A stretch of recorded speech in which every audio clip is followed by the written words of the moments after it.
Here we will discuss about how to find the average current or mean current. We know that the current changes with time and sometimes it is positive, sometimes it is negative, is called alternating current. The expression for alternating current is I equals I naught sine omega t plus phi. Here it is sometimes negative, positive, and this is the graph of sine, and here amplitude is I naught. This is amplitude, ये आपका amplitude है, and this is minus I naught. ये amplitude हो गया. Now average current के लिए हम क्या लिखेंगे? This is average current. Average current बोलिए या इसी को मीन करंट बोलिए.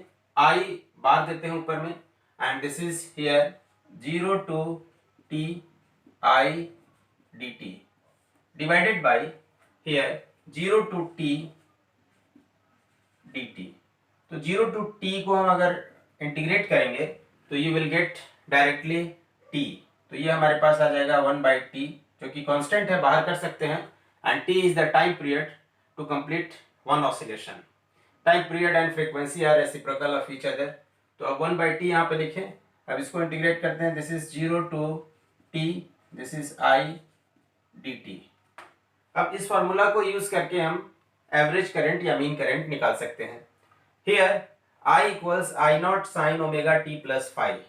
तो हम इस वैल्यू को यहाँ पुट करते हैं 1/t, and this is 0 to t I equals I naught sine omega t plus five and dt. तो यहाँ हम क्या करेंगे? I naught is constant, I naught भी कांस्टेंट है, बाहर कर देते हैं इसको. This is I naught by t and integration 0 to t, this is sine omega t plus five dt. अब यहां पर हम सब्स्टिट्यूट करते हैं. Let substitution here omega t plus five को हम u ले लेते हैं. Let this is u. तो u लेते हैं हम, इसको अब डिफरेंशिएट करेंगे with respect to t. Omega is constant बाहर, इसका differentiation 1 and five 0, and this is du dt. Now dt के लिए लिखेंगे हम यहाँ पर dt is equal to du by omega. ये du बाई ओमेगा हो गया. अब हम जब सब्स्टिट्यूट किए हैं तो हम इसके लिमिट को भी उसी के अकॉर्डिंग चेंज करेंगे. If t is 0 then u will be, t 0 है तो t 0 पुट करेंगे तो u is your 5. And if that means lower limit, if t is 0 then u is 5, and if t is t जब t है तो आपके पास u क्या होगा? This is omega t plus 5. Now your lower limit is 5 and upper limit is omega t plus 5. अब इसको integrate करते हैं. This is I naught by t. इस एक्सप्रेशन को यहाँ लिख रहे हैं हम लोग, एंड दिस इज, इसको हम लोग लिखेंगे lower limit 5, and this is omega t plus 5.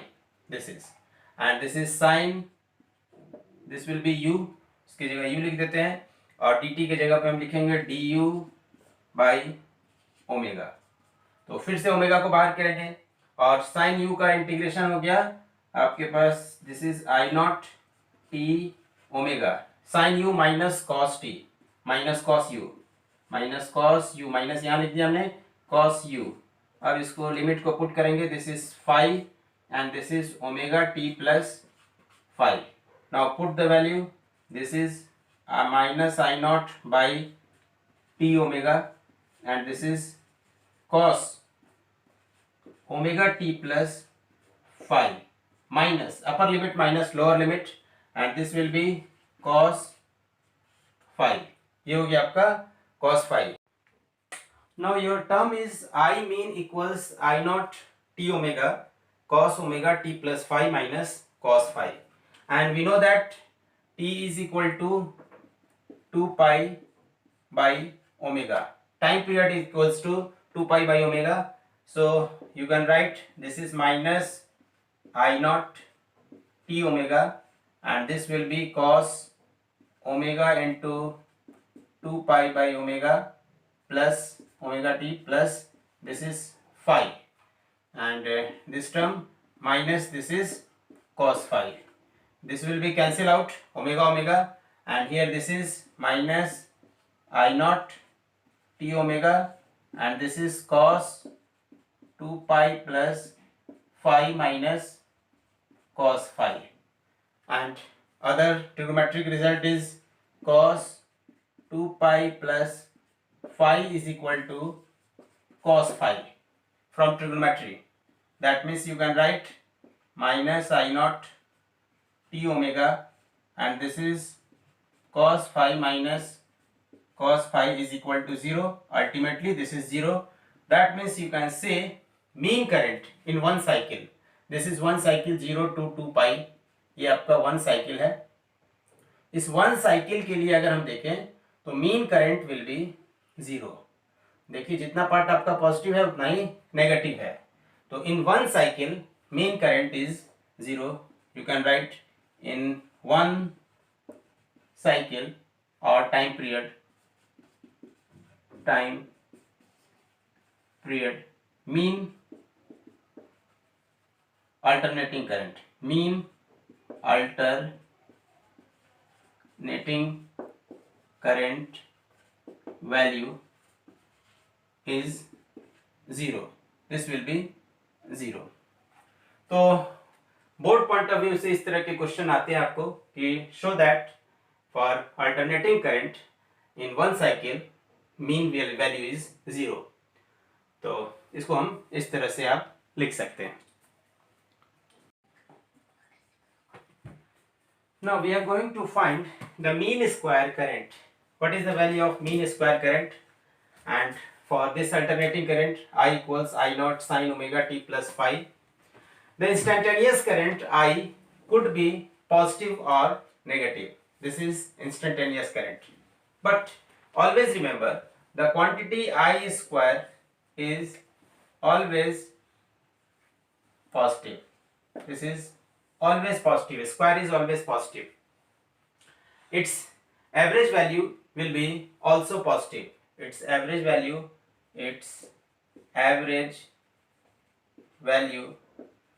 will be positive. Now we are going to find what is the average value of this current. Here we know the formula I square mean is equal to integration 0 to t. एक cycle के लिए निकाल रहे हैं, that means one time period from here to here. तो ये one time period हो गया. तो 0 to t and this is I square dt divided by 0 to t dt. Capital T क्या है यहाँ पर? Capital T is time period. तो एक साइकिल के लिए टाइम पीरियड पे हम फाइंड आउट करने जा रहे हैं mean square current. And here I, the value of I is I naught sine omega T plus 5. तो अब इस वैल्यू को हम यहाँ पुट कर सकते हैं एंड ये वैल्यू आपके पास इंटीग्रेट करने पे डी टी का इंटीग्रेशन टी, लिमिट पुट करेंगे 0 to t, तो ये आपके पास 1/t आ गया. And now this is 0 to capital T.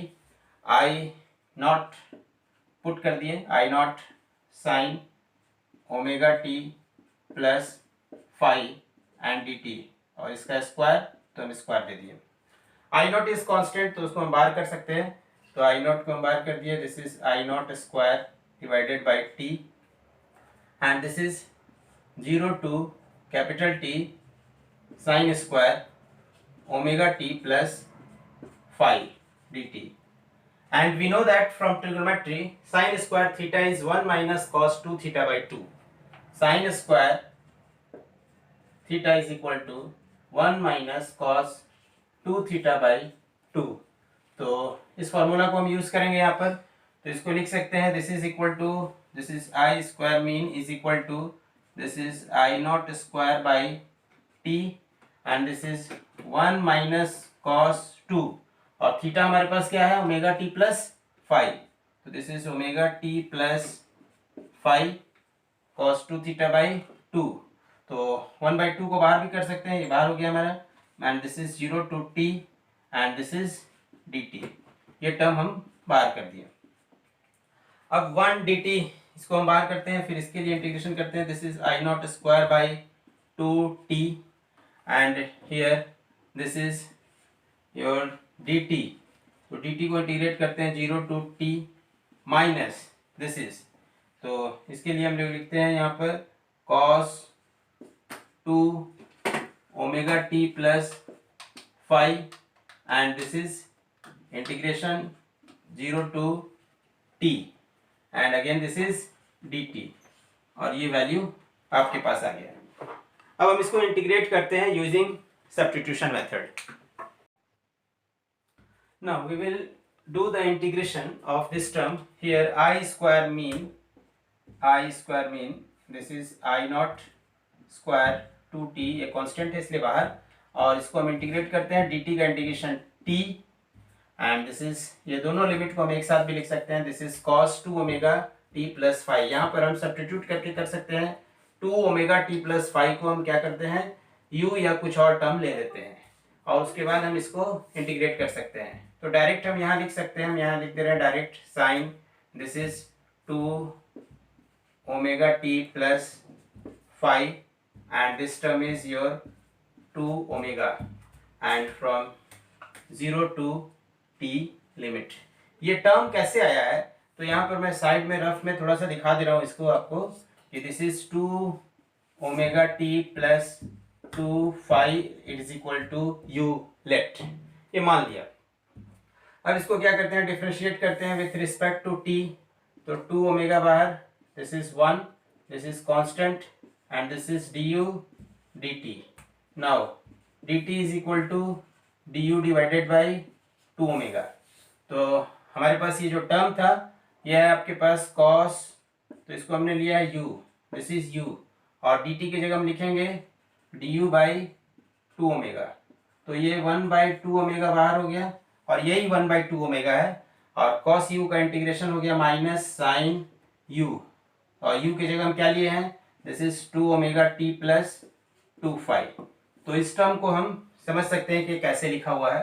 अब क्या करते हैं, फाइनली इसको हम यहाँ सब्स्टिट्यूट करते हैं. तो this is I naught square and this is I square mean and this is I naught square divided by 2t and this will be t minus is capital T minus this is sign 2 and this is omega, और capital T लिखेंगे, और T equals to आपके पास है this is 2 pi by omega. तो यहाँ लिखते हैं 2 pi by omega, omega omega cancel and plus 5 minus lower limit and this is sign 2 and this term is 0, so this is your 5 only, bracket close, और इसको हम यहाँ 2 omega से divide कर दिए as per your given expression here. अब इसको क्या करते हैं हम, this is I square mean this is I naught square by 2t and this is t, और ये आपके पास आ गया sine minus sine 4 pi plus 5 minus sine 2 5 plus 2 5 है, सॉरी ये 2 5 होगा. अब हम इसको इस तरह से लिख सकते हैं, sine 4 pi plus 2 5 is also sine 2 5. हम लोग यहाँ क्या लिखेंगे, sine 4 pi plus 2 5 is also sine 2 5. That means sine 2 5 cancel out, this term will cancel out, this is t, और ये t से ये t cancel. That means this is I naught square by 2. तो हम यहाँ बोल सकते हैं कि स्क्वायर मीन करंट जो होगा वो होगा I naught square by 2. This is mean square current, this value is called mean square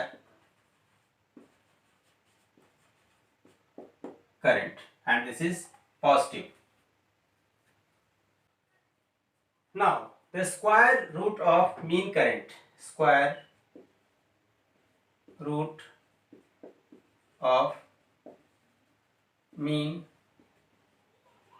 current is also called root mean square current, is also called root mean square current. This is also known as, and this is also known as virtual current. ये जो current है, ये current आपका virtual current भी कहलाता है.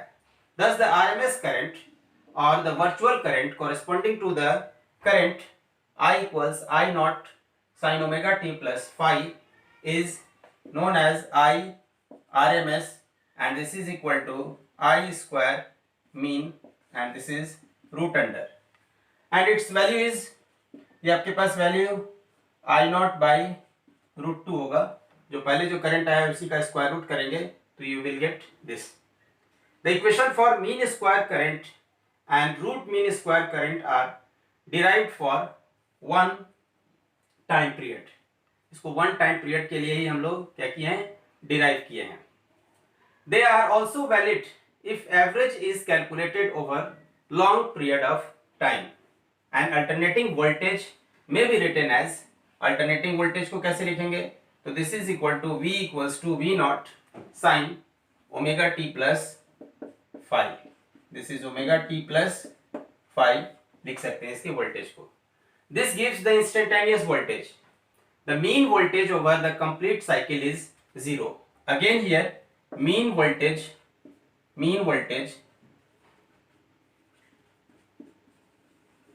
for one cycle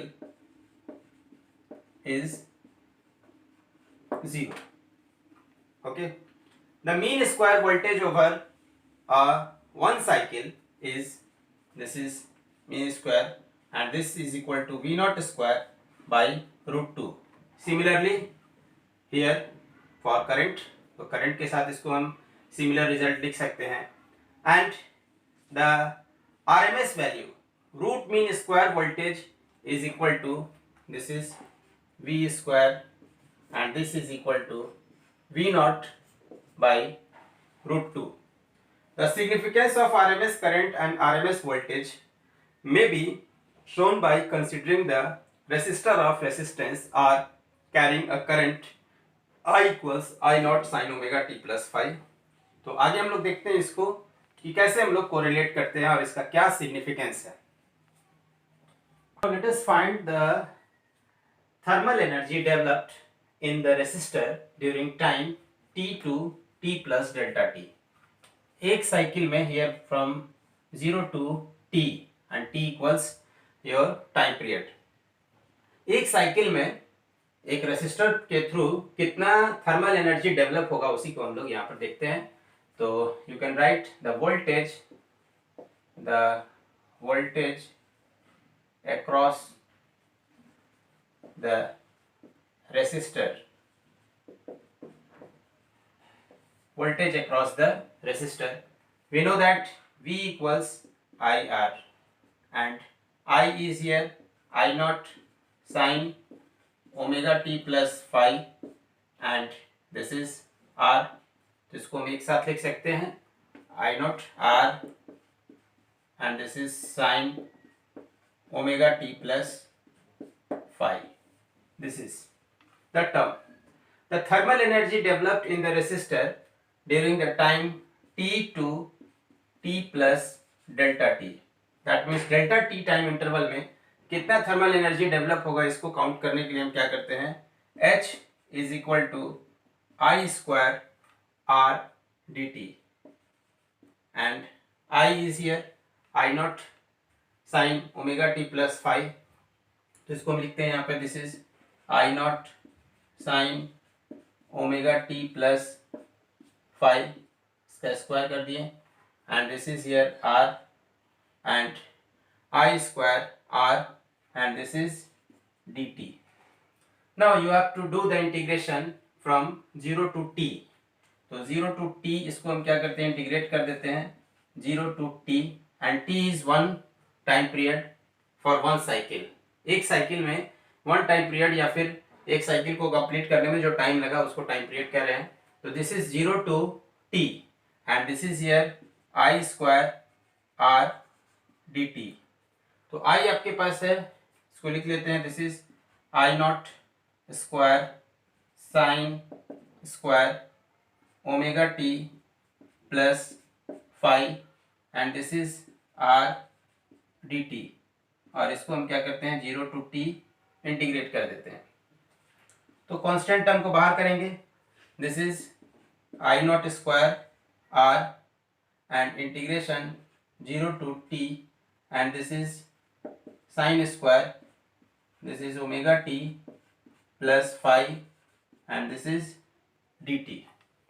तो हम लोग इसको जस्ट पहले हम लोग इसका आपका डेरिवेशन कर चुके हैं, और ये आपके पास जो वैल्यू देते हैं तो t से मल्टीप्लाई डिवाइड करेंगे तो you will gate t and this is 1/t।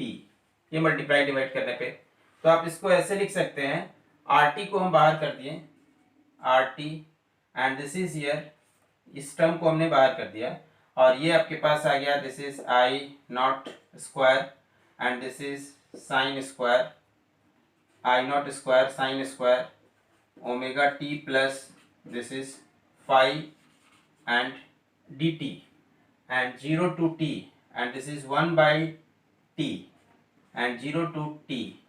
तो ये वैल्यू हमारे पास आ चुका है, और इसी वैल्यू को हम लोग लिखते हैं तो आपके पास यानी हीट जो डेवलप होगा that heat is equal to I R M S square R T. This is the amount of heat developed in any resistor due to alternating current in one cycle. If we pass a constant current IRMS through the resistor, it will produce the same thermal energy in time period as that produced when alternating current I passes through it. Similarly, a constant voltage VRMS applied across a resistor produces the same thermal energy as that produced by voltage V equals V naught sin omega t plus phi. These statements are also valid if we consider a long period of time. The alternating voltage and the alternating current are generally measured and mentioned in terms of RMS value. Here in question, the peak value of alternating current is 5 ampere and its frequency is 60 hertz. This is frequency given. Find the RMS value of current. How long will the current take to reach peak value starting from 0? In the first part of this question, the RMS current is unknown. RMS current, the RMS current is equal to IRMS is equal to I naught upon root 2, and I naught is here given 5 ampere. This is 5 ampere by root 2, that means you can simplify, and this is here 5 by root 2 ampere current. Now the time period, इसके लिए हम time period count कर लेते हैं। तो time period क्या है, the time period is equal to reciprocal of frequency, that means 1 by V, and this is 1 by 60, this is 60 hertz is frequency, 1 by 60 second is time period. The current takes 1/4 of the time period to reach the peak value starting from 0. आपको sign का graph याद होगा, तो ये देखिए this is the graph of sine. ये देखिए 1 cycle, that means this is 2 pi, this is pi and this is pi by 2। तो देखिए 1/4 है, this is from here to here, this is complete 1t, this is from here to here, this is t by 2, and from here to here this is t by 4.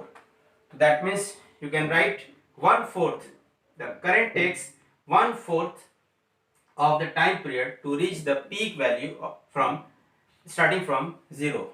So you can write t is equal to t by 4, that means 1 by 60, and to 1 by 4, that means 1 by 240 second time will take to reach the peak value starting from 0. So ये second part and this is your first part. ये आपका ये solution है।